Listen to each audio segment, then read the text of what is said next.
Всем салют, народ! С вами опять я, Айк. Это означает, что вы на канале Hookah Time. И сегодня я в гостях у немалоизвестного парня. Это Игорь Бурба. Во-первых, крутой фотограф. Во-вторых, человек, который непосредственно снимает выпуски для вас сейчас. И у него еще есть прикольное хобби — это варить табак дома. И самая интересная и главная тема нашего сегодняшнего дня — это как сварить табак в домашних условиях и при этом сэкономить нормально. Да, при этом нормально сэкономить. В приоритете на будущее. Поэтому давайте начнем, погнали. Итак, давайте поймем, что нам для этого необходимо. Начнем с сырья. Игорь. То нам понадобится табак для варки. Где он у нас? Табаки вот у нас. Я закупаюсь, большими партиями. Не очень большими, нормальными. Где-то по 3-7 килограмм каждого из блендов. Это у нас Вирджиния. Она более светлая. Ну, тут особо не видно, но в целом вот так выглядит. В них есть палки, как и во всех табаках. Где-то меньше, где-то больше, просто как попадется. Да, это Вирджиния. Это у нас Берли. Он чуть темнее. Да, сорт я не говорю какой, но в целом это в основном Европа. Он более темный, он имеет характерный запах такой старого сарая. Да, он более такой душистый, табачный. По сути, похоже. Но... Просто если взять, допустим, два сорта Берли разных стран, особо не поймешь, кто из них кто. Поэтому очень сложно выбирать даже сырье. Одинаковые, все равно, где они вырастают, примерно одинаковые. И также у нас есть еще для варки, это сатировский. Да, это, кстати, ребята из Total Flame и Сатир подогнали из своих коллабораций какой-то бленд. Здесь какой-то крутой бленд, на самом деле, бразильского. 3 сорта, да? Да, 3 сорта. Бразильский сорт какой-то из Кубы и Никарагуа или Доминиканы. В общем, то, что надо, пахнет. Ярче, чем то, что у тебя лежит в мешках, но попробуем тоже сегодня. Ну, спасибо, кстати, ребятам из Сатира и Total Flame. Это крутой подгон. Сырье они обычно никому не раздают, но по моей просьбе они все-таки мне чуть-чуть выделили, даже пакетик особый дали.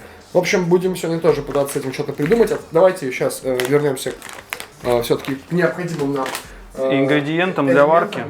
Да. Ну, у нас просто здесь разлито по литру. Просто поставили, чтобы понять, что по-хорошему покупать все как минимум вот в таких вот галлонах. Здесь 26 килограмм или 26 литров. Дешевле выйдет просто. Дешевле намного. От 4 до 10 раз дешевле, чем покупать глицерин вот в такой баночке или литровый. И также сироп, глюкозно-фруктозный сиропчик, 26 килограмм. Вот, это Россия, а у нас идет... Сироп у нас Россия, а глицерин вместе с аромками это все Европа. Это Германия. Я это все дело переливаю для удобства, сироп глицерин, в маленькие. Потом у нас есть пропиленгликоль, тоже это немецкий. Пропиленгликоль. Я в такой бодяге не покупаю, потому что он задействуется не так часто, как сироп. Емкость для смешивания, просто удобнее во что-то смешивать, чтобы потом вливать. Это сироп и глицерин. Просто надо это где-то смешивать. Потом ароматизаторы, то есть есть разные варианты, давай покажем. То есть если ароматизаторы покупать в тюбиках маленьких, то это очень дорого. В среднем он стоит 90-100 рублей. В среднем 100 рублей, да, маленький флакон стоит. Вот немецкий ароматизатор 2,5 литра.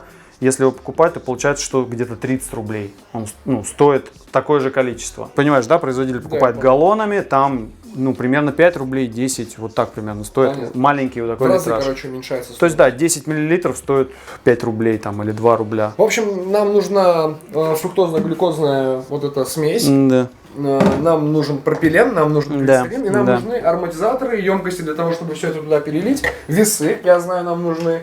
Понадобятся весы, также понадобится нам термометр. Но так как я уже с опытом, я могу, в принципе, не мерить. Я вижу, когда варится табак, какую он температуру имеет. По консистенции, да?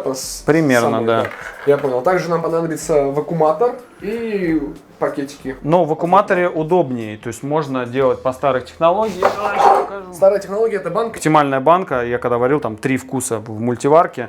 Берутся вот такие вот баночки, обычно туда влазят 2-3. И каждая потом заматывается еще, потому что прочность крышки не стопроцентная. Тоже обычным имеет место быть. Пакетом? Да, стрейч пленка, понял. вот стрейчем замотал, ну, прикольно получается. Просто это долго. Создаешь эффект, приближенный, короче, к вакууму, я понял. Да. Ну, все, я понял. У них есть свои плюсы и минусы у вакуума и у банки. И мультиварка еще нужна. Мультиварочка, да, она там стоит. В общем, здесь есть все, чтобы мы с тобой начали. Первым делом мы должны подготовить фруктозно-глюкозную смесь, ну, сироп, смешать с глицерином. Вообще, давайте фруктозно-глюкозный сироп, в последующем называть просто сироп, чтобы Да. Но, как я вот здесь подготовил, как я раньше делал, то есть, в принципе, можно вместо фруктозно-глюкозного сиропа, который сложно достать, использовать мед. Даже засахаренный, он делается ему паровая баня, и он становится жидкий. Эффект немножко другой, но, в принципе, это одно и то же. Просто дешевле сироп в 8 раз, мы считали. Да, но нужно сказать о том, что мед, он все-таки более специфичен. Да. Каким-то блендом, и впитываемость может быть другая, нежели у сиропа, и непривычная. И сам мед по своим вкусовым качествам тоже. Немного, да, и видоизменяет покур, делает его либо более сладким, либо более пряным. Ну, когда как, то есть здесь не угадаешь. То есть цветочный вкус может проявиться, вот да, этот вот. Да, от меда зависит. Но также вместо меда можно использовать также и сахар обычный, да, с водой. Да, есть в интернете рецепт, типа как сварить глюкозно-фруктозный сироп. Раньше я сам варил вначале сироп сам, потом делал мед. Потом решил перейти, потому что в 4, сколько там, 8 раз дешевле получается сироп. И быстрее, потому что каждый раз вот там по 200 грамм отпаривать вот этого вот, ну это, короче, долго. Тупо выгоднее, короче. Выгоднее и дольше, а эффект примерно один на 1. Ну там плюс-минус, там почти разницы нет. Ты в этих очках прям как алхимик. Да.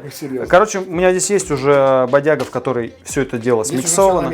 Да. Правильно, смиксовано. Процентовка. Я сейчас буду еще замешивать, добивать как бы емкость эту. Берем отдельно сироп, это просто перелитый из канистр и глицерин, а сироп обычно чуть желтее, глицерин белый. На самом деле это очень сладкая, хочешь смесь попробовать? Да, я пробовал. Он типа он как сироп почти да, так я же. Понимаю. Соотношение сиропа к глицерину должно быть сиропа там 30% примерно в этой емкости на литр, а глицерина 70% все остальные, правильно? Да, да. Короче, у меня уже все посчитано. Чтобы долить здесь до конца, мне нужно 120 сиропа и 280 глицерина. Вот, просто выливаю. Значит, сиропчик 120 на весах. 0. То есть я меряю воду в граммах, не в миллилитрах. Но это то же самое будет. 0, 120-очку добиваем. На самом деле, плюс-минус, просто эффект будет немножко отличаться. Если сделать больше глицерина, будет больше фумари. Ну, больше дыметь. Но больше и влажности будет ощущаться при покуре. Да, будет прям вейповская тема. Ну да. Так что это как бы классика, 30/70. Здесь, чтобы вы понимали, чуть больше, чуть меньше, особо там ничего не испортит, не попортит. Будет... Именно в этом, да, то есть в воронках, ну, по-другому все, а именно здесь, как бы, я бывает там плюс-минус 2 грамма делаю. Этого нам достаточно для того, чтобы мы сегодня, ну, сварили. Ну да. Примерно хватает литра на 1,5 килограмма табака. Все, ясно. Готовой уже продукции, то есть сваренной. Ну, в общем, все, у нас сироп вместе с глицирином уже готов. Давайте приступим к следующей стадии. Смешаем его. Давайте приступим теперь к созданию бленда. Для этого нам понадобится Вирджиния и Бёрли. Соотношение будет следующим. Бёрли будет примерно 30%, Вирджиния около 70%. Мы будем варить, как я понял, полкилограмма табака, да? Для полкилограмма табака нам понадобится 80 грамм табака. Если вы возьмете пачку табака, развернете, увидите, сколько там сухого сырья, на самом деле. От 15 до 20 грамм. Да, это и есть то самое соотношение. Проценты, по сути. Да, грубо говоря, 15-20% сухого сырья от общей массы. Бёрли нам нужно 30, соответственно, грамм. Ну, так как мы полкилограмма варим, 24. 20% это примерно вот получается и 100 грамм табака суммарно. То бишь, ну, 24 грамма нам нужно Бёрли, и остальное все пустить на Вирджинию. Да, я немножко больше насыпаю, потому что в табаке содержатся палки, которые нам надо будет удалять. Вот да, просто палка. Как бы их можно использовать, но, ну, типа, они будут торчать из чаши, надо будет резать. Лучше по максимуму их вытаскивать. Если вы видите табак, который стоит в розницу 500 рублей или 800 рублей, это плохой табак. Нормальный табак стоит, ну, самый дешевый, 1000 рублей. Хороший 1500. И более хороший, конечно, может быть и 3 какой-нибудь сигарный лист там. Это за фасовку во сколько ты говоришь? Килограмм. Килограмм. То есть здесь примерно 3,5 килограмма, то есть вот это примерно... 5 косарей. Да, примерно 5 кусков. Каждый пакет 5 кусков. Я вот последнюю закупку делал на 12. Я взял разных блендов, вот Вирджинии побольше, потому что... Реально, это из тех людей, которые говорят, блин. Блин. Секс, флешка, компьютер. Блендик сделаем. Так, Блендик, давай, 76 грамм. здесь влажность средняя, типа ее достаточно. Потому что если будет очень влажно, будет как тряпка. Ну, примерно, если будет очень сухой. примерно вот такой нарезки, я думаю, будет норм. Вот это классическое. Да. То есть поломать. Вот такая нарезочка. В принципе, в большом объеме она как сатир, как, ну, спектрум, что-то среднее между мелкой и большой нарезкой. В общем, такая нам консистенция нужна будет. В общем, мы получили вот 3-литровая кастрюля, она наполовину заполнена. То есть, когда я варю 1,5 килограмма, у меня оно прям с горочкой. Но когда мы начнем варить, оно уменьшится, потому что здесь больше воздуха. Да, понятно. А мы будем сырье подготавливать до смешивания или после уже? Я люблю до, потому что если ты после будешь его там, допустим, ножом нарезать, но это ты будешь в сиропе, вот Выдавливать, это да, оттуда все, всё. ну, неудобно, все руки, вот этот нож на него налипло, неудобно. Хотя сам Virginia говорит, мы измельчаем после, но они нам не показали, как они измельчают. И не надо, мы сами все Как? сможем сделать. В общем, есть несколько вариантов, или ножом порезать, но это неудобно, опять же. Можно просто поломать. Пока мы готовим сырье, нужно сразу сказать о том, что Игорян покупает действительно качественное сырье у проверенных ребят, и это крутая Virginia и крутой Берли. Это то, что он вот покупал, пробовал и делал свои выводы, Я да. многие пробовал, и там есть разница между Да, плохим. да. И есть у него здесь и говёное сырье. То есть мы сейчас сварим все это дело на хорошем сырье, но я смежно еще и попробую его варку на смеси с плохим сырьем, заведомо индийским, да, каким-то табаком. Индийский Virginia. Индийская Virginia. Я просто был в Индии и видел, как это растет. Это ужас просто. Ну, то есть Открытые поля, дым. как ты дым, вот эти вот, да, трупы коров, там вот это говно, все горит, воняет, Ладно, пластмасса. Это я с кайфом покурю, я понял, давай. И это все внутри табака. И ты это все почувствуешь. Да? Да. Кайф. Также мы попробуем, кстати, сегодня прикольный эксперимент провести. Мы все-таки сварим оригинал, попробуем сделать классику, да. И, отдаленно попробуем понять, сможем ли мы сделать что-то подобное, как Total Flame делает, или Сатир, например, свои неароматические линейки. Сырье у нас их есть, осталось только проверить, сможем ли мы дома также замутить. Конечно. Я думаю, должно получиться. Поэтому ждите. Давай дальше крошить. Важный момент тоже. Вот это соотношение, которое мы взяли, 70/30. Это вот соотношение для крепости табака чуть выше средней. А самое главное, что когда нет жидкого никотина, оно накрывает плавно. То есть ты делаешь 10 тяг и думаешь, почему так легко? Спектрум какой-то, да? Легко. А на самом деле через 10-ю тягу начинает накрывать. Приятно очень, медленно. Понятно. Это принцип... как у танжа. Типа куришь, вкус Да. есть. Крепость такая, Да. она в легких, ты ее не особо на горле ощущаешь, вообще никакой давки, а потом через реально 10-15 тяг, бах, и ты такой, да, ничего да. себе. В общем, крепость контролируется соотношением бленда. И это все, что вы должны про это знать. Да. Реально старый сарай на запах. Это и сюда. Вот этот, когда мы начнем, там вообще Этот уже как заплесневший старый сарай. Уже. с плесенью. С грибочком. Оператор, нюхнешь? Давай, конечно. Прям держу. Хорош. Не, вообще Всё, приятный заливаем. запах, то есть он такой, как будто копченый. Мне нравится. Итак, следующая стадия. Нам необходимо смешать сухое сырье вместе с сиропом сладким и глицерин. Соотношение должно быть примерно такое. Сухого сырья от этой массы должно составлять 15-20%. В нашем случае здесь 80 грамм сухого сырья и 400, получается... 36 грамм. Около 450 миллилитров нам нужно вот этой смешанной смеси добавить. На самом деле, я сейчас больше доливаю, это у меня старый просчет, потому что, выпаривание идет, и, как бы больше, это не меньше. Он точно не будет гореть. Один фиг немного жидкости уйдет в любом случае. Только оно повлияет на количество аромки, потому что ты будешь взвешивать, у тебя дофига воды. То есть, по факту, ты должен просто меньше воды получить в вакуумном пакете. Понятно. На огонь, да. И варим. Сколько мы будем по времени это варить? Минут 10. 10. Должен лист распариться. Температура от 120 градусов. Это потому что от 120 градусов у листа начинает раскрываться пора и начинается процесс впитываемости, как я полагаю. Поэтому где-то на 10 минут мы это дело оставляем, пускай варится. И 10 минут нужно отсчитывать от момента закипания. То есть не ты поставил 10 минут ждешь, а вот начало закипать, и тогда отсчитываешь 10 минут. Еще мешать постоянно. Да, постоянно нужно мешать, чтобы не пригорало. И по наставлению Игоря было бы прекрасно иметь какую-то кастрюлю с двойным дном. Да. У нее двойное дно, чтобы точно не пригорел. Да, это И щелковский глобус. Заходи. Да. И до 164 градусов. Для этого мы используем специальный метр, выставляем. В общем, постоянно перемешиваем, не даем пригорать, и вот это все. Месим. Давай, Айк сейчас все дело замешает. Вот это перемешает. И надо, чтобы он стал весь мокрый.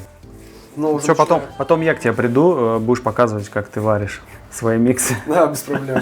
И, как я понял, после вот этой варки табак должен сам по себе немного потемнеть, правильно? Должен приобрести более глухой тон. У меня же еще идея была, можно сварить разные сорта листьев, типа по осени собрать дубовую листу, там, кленовую. На самом деле, да, мы обсуждали с тобой тему, что вообще, в принципе, любой носитель, да, впитыватель, может служить как смесью для курения. Ну, Да. вообще, Просто там никотина не будет. Многие производители это доказывают. Через соковыжималку прогоняешь апельсин, и потом вот эту вот цедра, которая остается сухая по краям, Ага.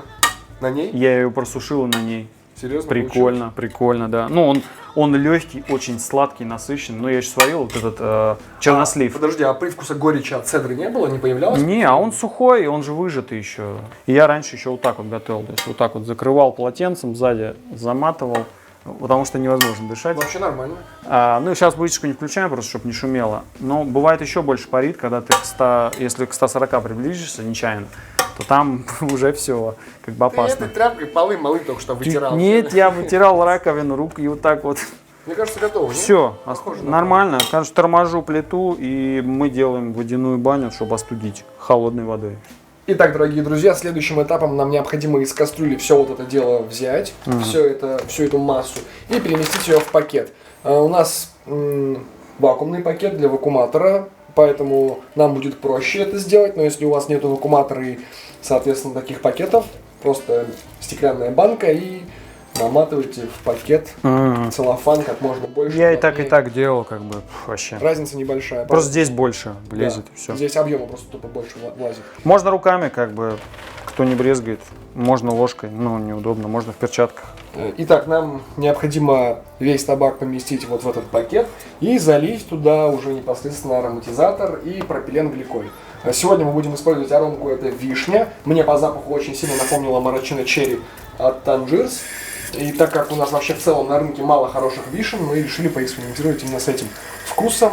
И стоит также отметить, что аромки бывают уже включающие в свой состав пропиленгликоль и такие ароматизаторы, которые его не содержат.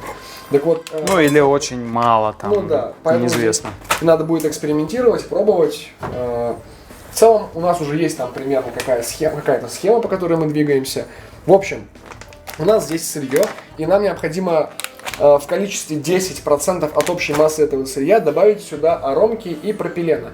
Ну, примерно 5% аромки, примерно 5% пропилена, но, опять же, Игорь здесь подправит меня и вас. Все очень-очень специфично. Здесь как бы другие немножко пропорции, плюс-минус пару грамм, но это именно эта аромка хочет вот именно так. Я просто варил ее и много процентов, и мало процентов, и курил. То есть каждый вкус вот так вот прокурить, это занимает очень много времени. Ну, конечно, То конечно. есть я варю такой пакет Original, разбиваю на 5 пакетов, каждый подписываю, что там, в какой пропорции, потом каждый сижу по 40 минут минимум, прокуриваю и делаю выводы. Ага, здесь много аромки, здесь мало, здесь много пропилена, здесь мало. Ну и вот такие вот. Это очень, как бы, с одной стороны, просто можно сварить, но должно быть много проб. Достигнуть, вот этих. короче, крутого результата. Чтобы крутого результата, это много проб. Нужно много практики. В общем, вы примерно поняли. Пропилен здесь служит исключительно как стимулятор ароматизатора, то есть он вынуждает его как бы куриться ярко. Но опять же, если вы с пропиленом перегнете или вы возьмете реально дешевую аромку и добавите до хера пропилена, что случится? Будет ТХшка. Правильно, потому что пропилен при чрезмерном нагреве начинает бить по горлу, оставлять осадок неприятный и будет куриться в целом не очень круто. Так же, как и плохое сырье, которое вызывает давление на горле, неприятное. То есть куришь что-то сладкое, а оно тебе давит и давит. Ну и тебе думаешь, блин, ладно бы это были бы какие-нибудь орехи там. Ну что-то такое, да? Душное по вкусу. Ну, мы сегодня аналитику проведем сравнительную. Я покурил в конце и готовую продукцию на прям дешевом ублюдском сырье из Индии и вот на крутом сырье. Да. У меня, в общем, вышла процентовка на вот это вот. У меня получилось 50 грамм аромки. Вот у меня аромка, вот это вот.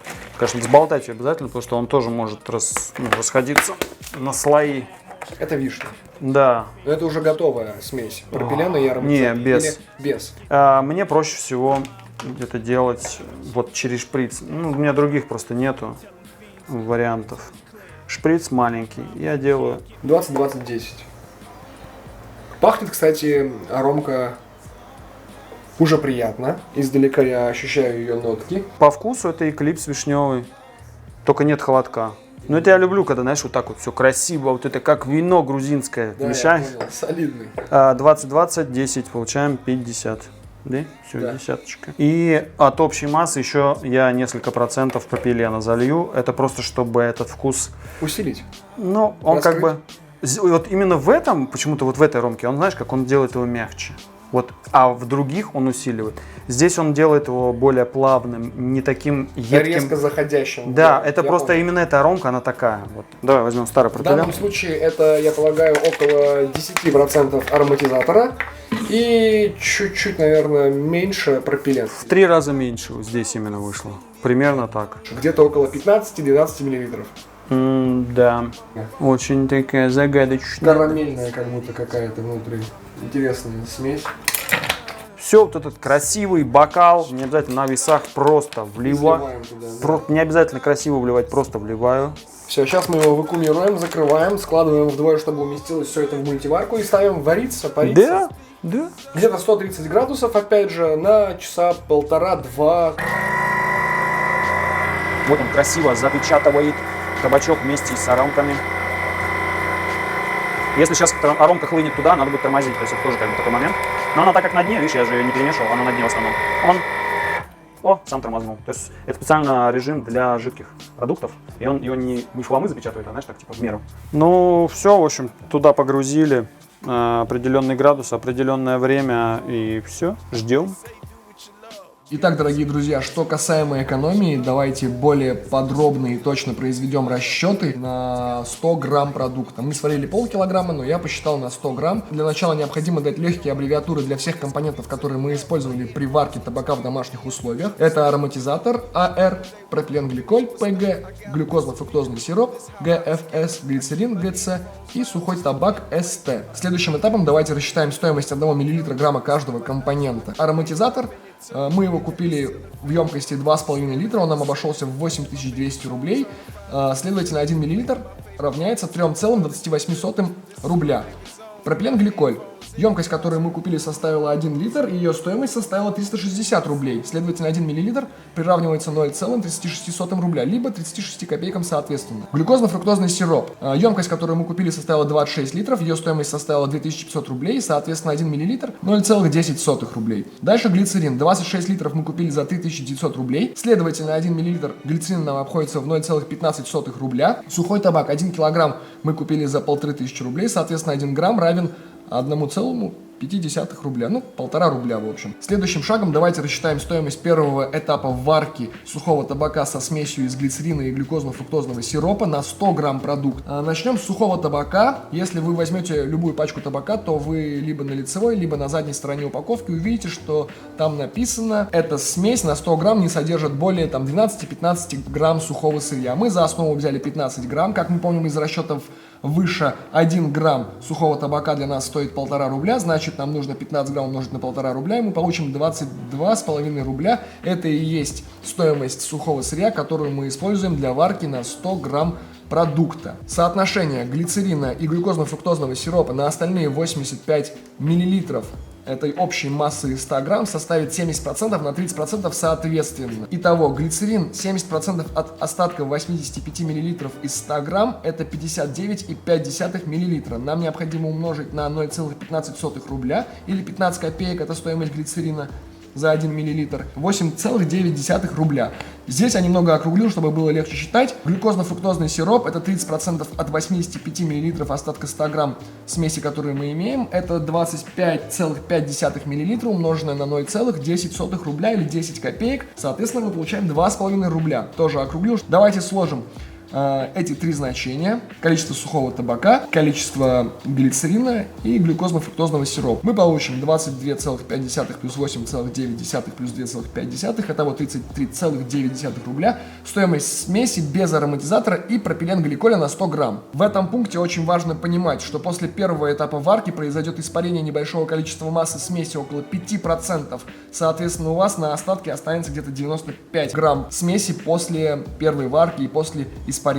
Следующим шагом мы посчитаем стоимость ароматизатора и пропиленгликоля. Для этого нам нужно понимать, что ароматизатор и пропиленгликоль составляют 10% примерно в равных долях. Опять же, здесь все может варьироваться, все зависит от концентрации ароматизатора. И вообще, может ароматизатор сам в себе иметь уже пропиленгликоль. В нашем случае мы добавляли, но я считаю на 100 грамм. Опять же, не забывайте, поэтому ароматизатор плюс пропиленгликоль это 10% от общей массы получившейся смеси после первого этапа варки, то есть 95 грамм. Это вот именно то количество смеси, которое мы получили после первого этапа варки. И нам необходимо к этим 95 граммам добавить 10% ароматизатора и пропиленгликоля в равных долях. То бишь, ароматизатор 5% от 95 грамм это одно и то же значение, что и пропиленгликоль. 4,75 грамма нам понадобится и того, и другого компонента. Давайте считать.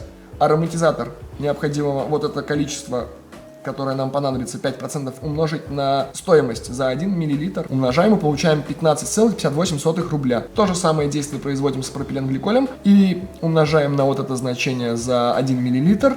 Получаем 1,71 рубля. Ну что ж, давайте подведем итог. Это будет сделать очень просто. Нам необходимо сложить вот эти три получившихся значения. Это стоимость сырья без ароматизатора и пропиленгликоля, но с глюкозно-фруктозным сиропом и глицерином. А это стоимость отдельно ароматизатора и пропиленгликоля. Нам необходимо просто сложить все эти три значения, мы получим цифру, равную 51,19 рубля.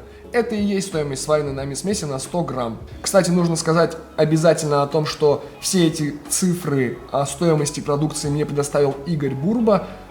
Спасибо ему за это большое. А все остальное как бы мы посчитали и получили вот такую цифру. При всем при этом вы должны понимать, что эти цифры и эти значения получены благодаря большому количеству проведенных опытов, экспериментов и проб.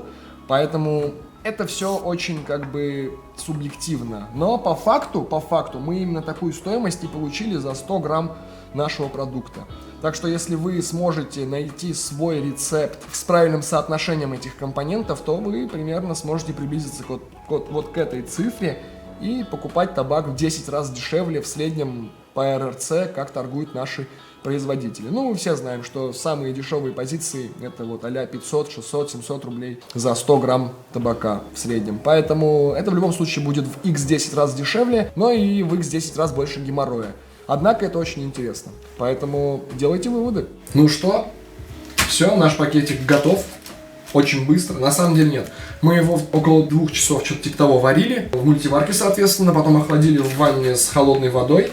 Причем, охлаждать нужно в холодной воде, чтобы вот эта меласса, смесь вот эта схватилась, стала более вязкой. Тягучей, вязкой. Ну, да. Не обязательно в холодной, это типа моя технология быстрого охлаждения. Короче, нам, чтобы быстро охладить, быстро покурить, в общем, сделали так. В общем, все уже готово, давайте разрезать. Слушай, не хотел нюхать, но запах на самом деле достаточно яркий, да.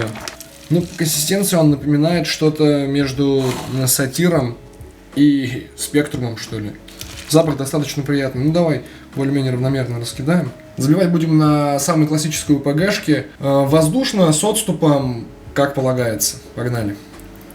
Нарезать ничего не будем, как есть. Ну да, прям как есть, как old school нахлу. Собственно, все, наша чашка готова. Мы сейчас сделаем вторую точно такую же из сваренный табак из дешевого сырья, но с аромкой личи, Индия. Игорян утверждает, что он уже много раз варил эту аромку и получается вкусно.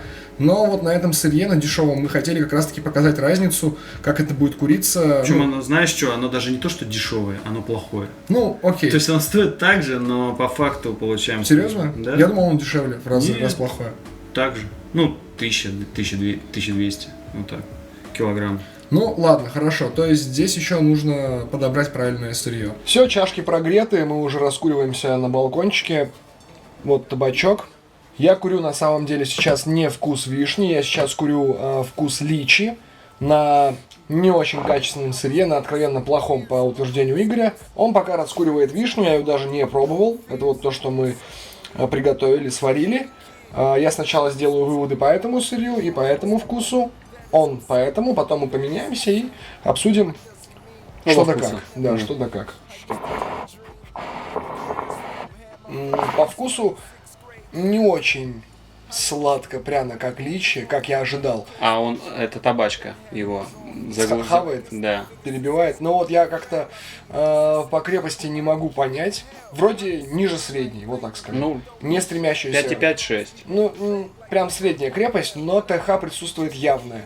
Когда я делаю глубокий вдох, прям... давит как-то. Да, на середине тяги происходит какое-то сжатие, какое-то горло неприятное. В целом, честно, курица не очень. Схватывание горла ты принял бы за никотиновый какой-то удар. Возможно, да. Но так это, получается, тебе и не шторит, и в итоге... Ну, оно чуть-чуть накрывает плавно, но давление не в тему. Да, хочется откашливать. Но в целом не очень удачно. Мне не нравится на вот этом некачественном сырье, о котором ты говорил. Вот, а вот... Оно из Индии, правильно? Да, Я это запомнил. индийский, потому что там как бы грязно, ну и такое сырье. Давай, пока не говори, как тебе вишня. Я хочу сам свой вывод сказать, а да. ты потом скажешь, совпал ли он с твоим или нет. Потому что мне... Ну, здесь, в принципе, все было понятно, потому что ты заедно сказал, что там сырье не очень, и курица будет с ТХ, собственно, так оно и есть. Но немного Да. чашки не хватает жара. Давай я покурю сейчас вишенку. Слушай, но здесь я не ощутил ТХ, совершенно причем. По курению мне вишня намного больше нравится. Я здесь ощутил крепость. Она здесь чуть выше средней крепости. Нету удара по горлу, нету никакого жжения, першения. Однако не прям такой яркий вкус, насколько я ожидал. Ну, я, наверное, ожидал прям как это, ну, блин. Да. Это же наше творение, я надеялся на лучшее, но все же вкус все равно не такой яркий, но на самом деле многим производителям по яркости не уступает. На самом деле, я говорю как есть, курица как вишня, не прям, конечно, круто, аутентично как вишня, но да, это вишня, она не мыльная. Какие-то коричневые нотки я ухватываю, не прям похоже на косточку, но в целом вишня очень даже неплохая получилась по вкусу, не такая яркая. Давай поэкспериментируем, давай добавим просто больше жара. Может, как раз проверим жаростойкость этого табака. Кстати, можно рассказать о начале пути. На свои эксперименты я потратил примерно 30 тысяч рублей и где-то 3-4 месяца. То есть я покупал разные аромки, искал, где это лучше купить, какие это. То есть много закупал, много варил, много пробовал. И потратил около 30. Тогда это казалось много, сейчас я больше трачу, потому что вот табак только вышел, по-моему, в 16 тысяч. А аромки я закупаю там у 3 брендов там, на 10-15 тысяч. У 3-4 брендов. То есть я сейчас трачу больше, но уже я конкретику знаю, что вот эти вкусы офигенные. Так что, ну, методом проб. В целом курица приятна.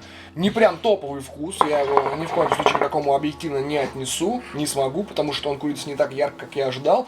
Но в целом, если вот дома варить, как хобби, это реально круто. Для миксов вполне. Типа, да, реально С круто. колой, с чем-нибудь сладеньким, вообще кайфово. Ну вот, по жаростойкости я скажу, что он не прям вау. Под колпаком он за 5 тяг начал уже проявлять больше табачки, но на 4, кстати, 25-х он чувствует себя достаточно уверенно. Вот, попробуй.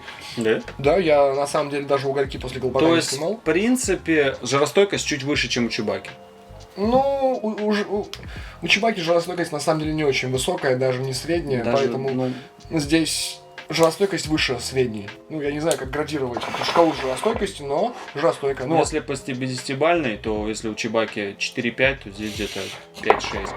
возможно, но мы прям не доводили ее до конкретного горения. Я как только почувствовал нотки табачки, сразу колпак снял. О, нормально. Но сам факт, на 4,25 он чувствует себя очень уверенно.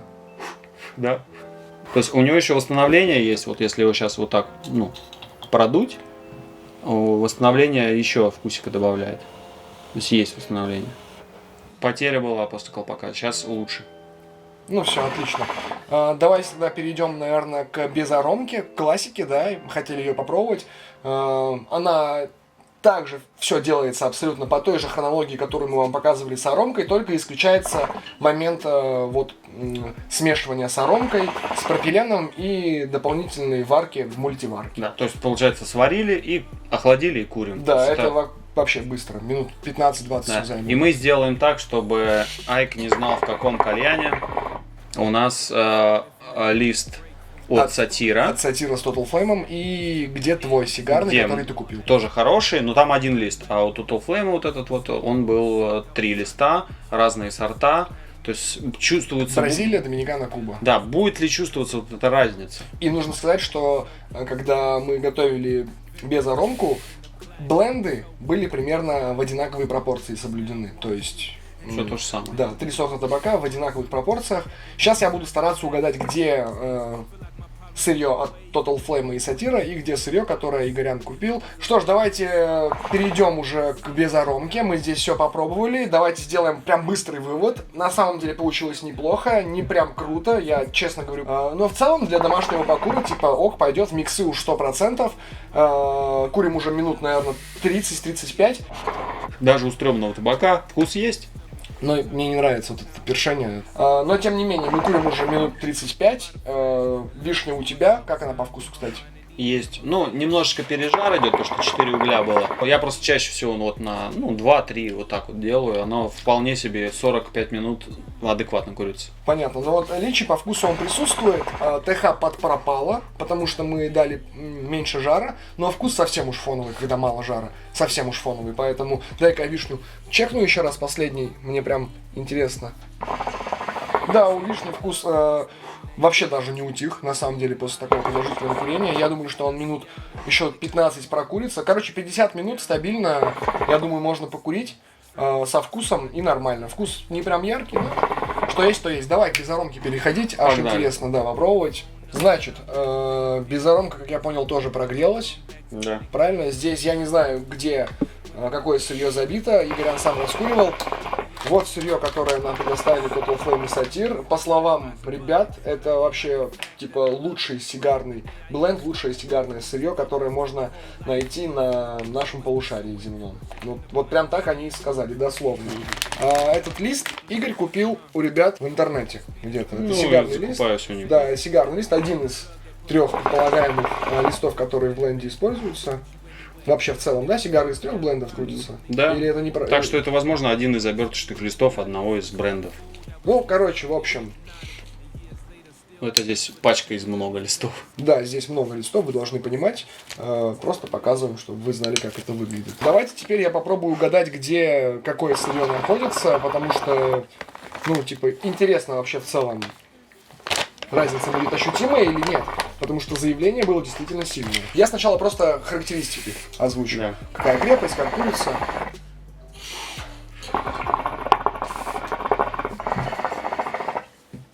Здесь крепость средняя, на самом деле. Возможно, чуть выше, но не стремящаяся к крепкому. 6, так, дай бог. Здесь крепость средняя. Курица нормально по вкусу. Типа безаромка. Как по вкусу? Это же безаромка. Нотки приятные, сигарные. Есть сигар, то есть это точно не Вирджиния, сразу понятно. Да, сигарная нотка, но суховатая немного, как по мне. Суховатая нотка. Вообще Берли и сигара, она сухая.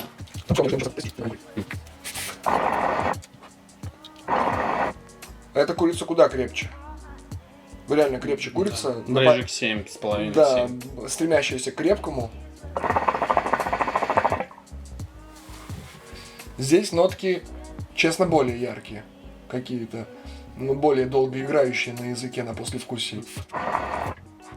Но здесь, на самом деле, чисто исходя из крепости, я могу предположить, что здесь находится как раз-таки сырье от Сатира с Total Flame, а здесь находится твое сырье, которое ты покупал у ребят. Давай проверим. Ты же Чашка помнишь. Айка, это мое сырье. Это твое сырье? Это мое сырье. Серьезно? Да. То есть Total Flame или Сатир помягче, сварено одинаково. И нотки более явные, да? Ну, может быть, за счет крепости, не знаю. Да, более явные нотки, на самом деле. Я сомневаюсь, что качество этого листа уступает качеству этому листу. Скорее здесь метод варки, температура варки имеет значение. Да, то есть здесь... Сам процесс, да, я понял. Можно по-разному это сварить. Можно же было варить не на плите, а варить в вакууме. То есть сразу в мультиварке. Немножечко была бы выше яркость, может быть сохранение вкуса, потому что при варке вот так на плите оно немножко выпаривается, но они одинаково сварены. Ну, в общем, как-то так, зато честно. По итогу, то, что ты сварил, курица крепче. По вкусу они немного разные, но я не скажу, что какой-то из них типа вкуснее. Твой немного ярче курица по вкусу, долгоиграющий. Тот менее долгоиграющий. В целом, типа, прикольный эксперимент. Да. Ну-ка, дай Да, еще, да. раз вот этот, тот флеймовский. Тот такой, типа, Дерзкий, да. дерзкий, а этот такой плавный такой, типа, благородный. То есть его так, типа, ты должен его прочувствовать. Не просто дунул и, типа, сразу должен появиться, а он постепенный эффект дает. То есть у него есть тоже, ну, свой такой некий характеристика, плюс там. Антураж, типа. Да. Этот конкретный, а этот брутальный, так сказать. А этот такой с изюминкой. То есть здесь получается 3 разных листа, один лист. Да, По брутально. яркости вкуса они на самом деле немного выровнялись. Не хватало жара, Да. мне кажется. Она сейчас догрелась, Ага. и яркость вкуса она сбалансировалась. Но, тем не менее, твоя чашка курицы действительно крепче. Дорогие друзья, вот и весь эксперимент. Мы все сварили, все попробовали, перед вами прям покурили. Вам всем большое спасибо за просмотр. Как всегда, спасибо тебе, Игорян. Крутая инфа. И я многое для себя перенял. Я надеюсь, что вы для себя тоже многое новое подчеркнули. Как всегда, по традиции, вам необходимо подписаться на мой канал на YouTube, вступить в группу ВКонтакте, вступить на наш Инстаграм Hookah Time Club, в мой Инстаграм iCashT. И мой Подпишите Инстаграм. обязательно на его Инстаграм Игорь Бурба. Мы его тоже вот здесь отметим. В общем, подписывайтесь, следите. Вам всем большое спасибо за просмотр. Экспериментируйте, если есть желание. И кидайте нам в директ, мне в директ, то, что у вас получалось, то, что вы смогли сами сварить. Ну и давайте, наверное, разыграем 100 грамм той самой вишни. Да, 200. 200, да, 200, как скажешь. да. Давай, 200 грамм разыграем в контейнере одному счастливчику из вас. Условия очень простые. Вам необходимо просто оставить комментарий на ютубе. И в этом комментарии оставьте какую-то ссылку на вашу соцсеть, чтобы мы с вами связались, в случае, если вы победитель. И заслали вам этот табак. Попробуйте наш сваренный табак. Скажите, как вам, тоже интересно. Все? Все. Всем спасибо за внимание. Пока. А все. Все. Надо было раньше.